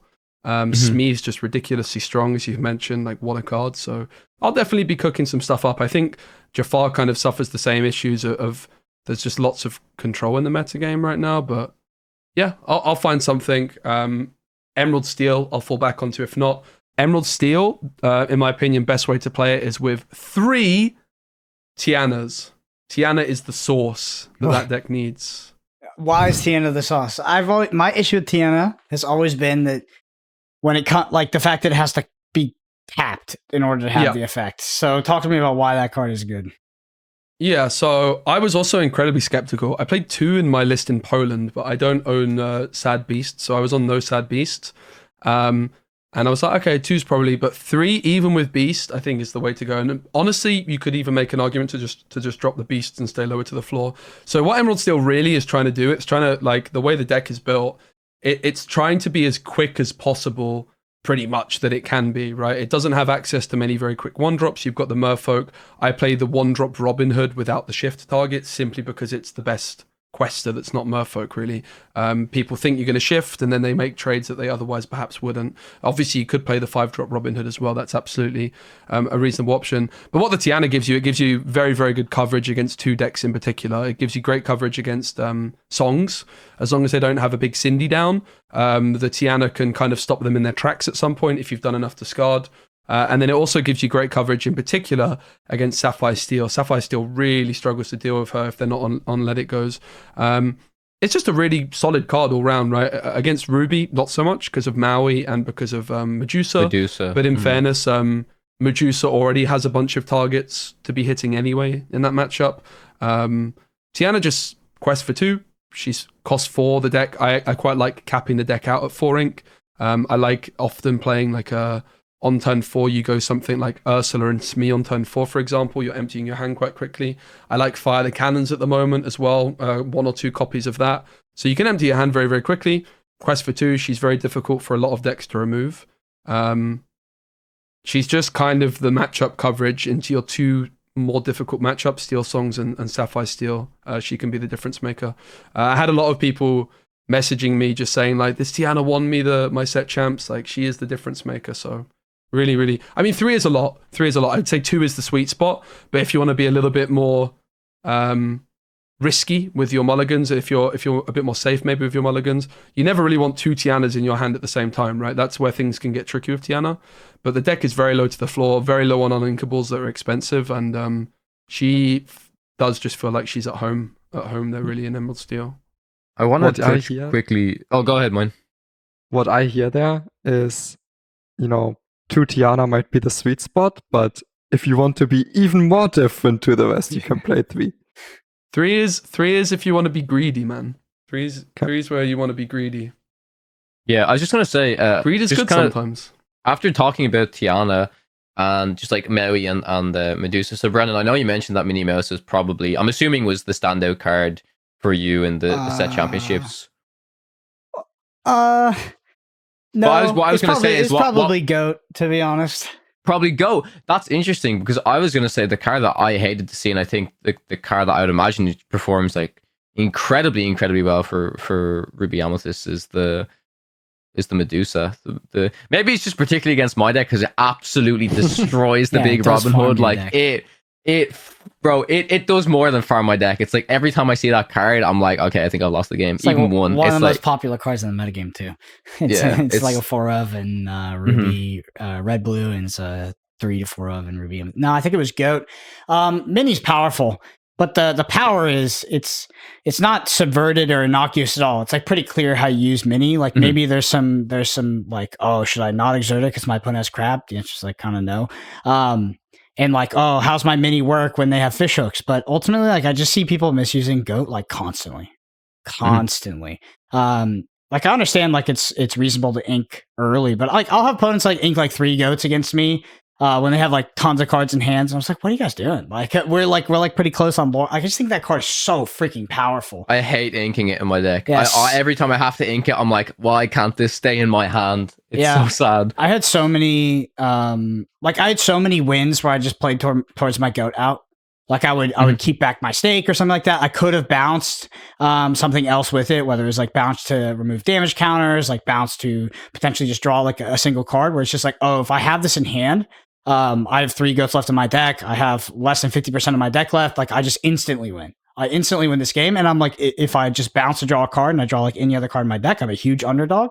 And I was just often playing towards like, because the GOAT out is pretty interesting because you have the GOATs obviously, but then also you have like 8 bounce effects in your deck as well, which you can play towards. And you also have like GOAT Be Prepared for instant speed 2 lore if you have like crazy later inks. So I don't know. It was just a card I felt like my opponents were not utilizing very well. And it wasn't dominating the game where like when I was playing GOAT, it felt like it was dominating the game. Yeah, a lot of games for me were decided on GOAT top decks from either end, from the Ruby Amethyst player game or from my side. It was crazy. I'm not necessarily talking about top decking it though. It's like more like using it resourcefully. Well, a lot of people like also like later in the game, like they'll have something like 7 to 10 ink and they'll have a bounce effect, but then they'll like curve out like GOAT Minnie Mouse or something rather than potentially GOAT. Like sometimes it's correct to like insulate your GOAT against some sort of clear effect because you have multiple bounce effects in hand. You can get like a shitload of lore out of it. It's just something I didn't see my opponents doing. I think also like interestingly with GOAT this week, I've been playing so many variations of green purple. And GOAT has consistently been the worst performing card in that deck for me. And I wonder if it's because in that deck I am not getting to, the same ink levels that you would be with Ruby Amethyst because you can't like loop the GOATs quite as much. Similarly though, as soon as I cut the GOAT, I'm like, oh, if I had a GOAT here, I would have won, But that's kind of my hypothesis perhaps with GOAT. I think outside of the Ruby Amethyst decks, in these kind of like lower to the floor decks, like the GOAT does win you that 1 in 20 games, so it feels a lot better than maybe it is. I'm not sure. I think in Ruby Amethyst it's definitely amazing, but I've been unimpressed with the performance of GOAT in my games with purple green, for example. Yeah, but I'm also I'm finding it just a really fascinating card to evaluate because I'm like, I want to drop it, but then I'm looking at the card, I'm like, I don't think I should drop it. So it's a really interesting one. Yeah, it's increased for me over time. Moyne, you were gonna say something. Sorry, Moyne probably talked a little bit less on this podcast because like it's hard to actually see when Moyne wants to talk because there's no visual cue. I just hear like this little chirp in the background. Like it's like, oh, I think Moyne wants to say usually something. My eyes light up and I want to say something badly, but I mean this time it's more about again with the GOATs. It's in Ruby Amethyst people aren't. Like if you're not a great Ruby Amethyst player, you won't recognize the spots at which you can flip the switch from bouncing rabbits to playing more for tempo, bouncing GOATs. Because most people only play and bounce goats when it gets them to 20 lore. They don't play the goats that will make them get to 20 lore a turn quicker in 2 turns. And that's really the type of recognition that sets apart good and great Ruby Amethyst players, I think. I think it's also, 1000% Power, correct. looking at your deck here, you're mentioning Minnie Mouse. Oh, my friend, have I got an answer for you. You've got Tell the me. crabs. You need the Pascal, the Pasco crab combo. Honestly, Pascal's been popping off for me this week. So It actually, I've been tempted to include it, and I think if that's my biggest issue, I can definitely at least include 2 for sure. Pascal's really nice. I think like these more aggressive decks, being heavy on 1-drops is an interesting option. I'm definitely going to try this deck out myself with 4 Pascals in the mix. 4 Pascal. Yeah. All right. I think that it's the one thing about the Steel Amethyst deck is like there are some things that Ruby offers that are very hard to replace, and one of which is Be Prepared. But the others are Tremaine and Madame Medusa. Obviously, Maui is great for clearing locations and taking onboard trades 2-for-1ing. But like when I play Amethyst Steel, I sometimes feel like if I don't try to be an aggro deck, like there's certain cards that my opponents can drop that I just like, it's really bad. Like Tamatoa, I'm like, all right, Tamatoa has hit the battlefield. Now we are like a huge, it's just so hard to deal with. Because it just starts but the upsides in comparison to Ruby Amethyst are also quite visible in the Wobbin Hood shift line, but even more importantly, because Amethyst as a color is so great at drawing cards efficiently, it gets to utilize Zeus greatly because it has enough hand size, and then you have rabbits, goats, and the shift Robin Hood that can all just like say the tempo gain you get off that is ridiculous. One, it's so honestly it's insane. Shift this, banish a mid-sized character. I think Zeus is probably the biggest reason on why to include Steel. Maybe I have to agree with that. Honestly, there's nothing better than singing a Zeus with a rabbit, and it's also the other reason why. Not even just like, oh, I don't want to ink goat because it could help me win the game faster, but it's like, oh, do I want to play the situations where maybe I want to play a castle on 4, but I actually, if I have a Zeus in hand, I really want to play a 4-drop so that I can sing it. Yeah. Like it's super, super critical. Yeah, definitely. Also, Steel has Baboom. That card's so good. I love Baboom. Oh my goodness. Baboom. All right. We've gone a little bit long, so I'm gonna call it there. Speci, I want to thank you for coming on the podcast once again. I want to give you a chance to shout out what you're up to, where people can find you. I'll have all of your stuff linked in the description as well. Thanks. Yeah, so I'm streaming most days on Twitch at twitch.tv/specimen, and on YouTube I also stream and make some videos. Speci Lorcana. Cheers for having me, boys. Yeah. And if you enjoy this podcast, the number one thing you can do is leave us a review. And if you've been listening for a while and you haven't left us a review, please do that. It helps so much. And we need your help to rank number 1 on pod platforms.